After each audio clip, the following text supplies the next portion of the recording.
Assalamualaikum warahmatullahi wabarakatuh. Selamat sore.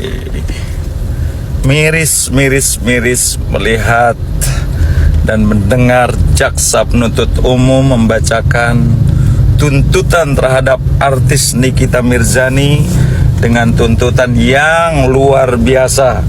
Ya, 11 tahun. Ini gak masuk logika, ya, gak masuk akal sehat.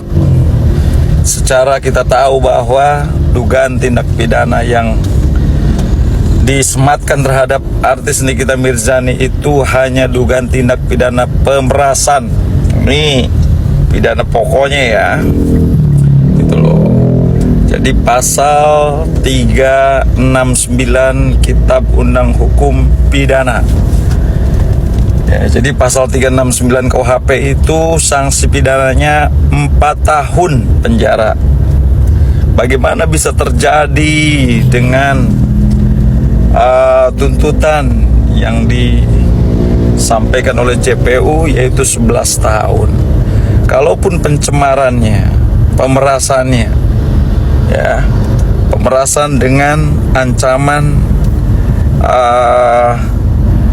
pencemaran nama baik atau membongkar rahasia, walaupun itu disampaikan melalui undang-undang ITE atau melalui media elektronik, yang jelas itu melanggar undang-undang ITE, undang-undang nomor 11 2008, undang-undang nomor 19 2016, dan yang undang-undang ITE yang terbaru itu pun tidak lebih dari, ya, sanksi pidananya 6 tahun, dendanya 1 miliar. Bagaimana ini jaksa penuntut umum menuntut 11 tahun? Apakah ini ada something? Ada apakah? Apakah ada pesanan? Nah, ini Pak Presiden harus turun tangan, ya, terkait masalah tuntutan atau jaksa penuntut umum menuntut Nikita Mirzani 11 tahun. Ini harus dikawal. Ini tidak boleh dibiarkan. Ada apa dengan jaksa? Jaksa ini harusnya, ya, bukan tendensius, harus objektif, harus menegakkan kepastian hukum, menegakkan keadilan bagi para pencari keadilan. Tidak hanya Reza Gladys ataupun Nikita Mirzani, tetapi dua-duanya juga harus mendapatkan kepastian hukum yang tidak boleh keluar dari undang-undang atau norma yang sudah jelas diatur.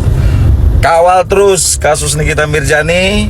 Mudah-mudahan hakimnya objektif, hakimnya betul-betul punya suara hati dan hati nurani untuk memberikan putusan yang seadil-adilnya. Terima kasih. Salam dari DJ Sang Loyal.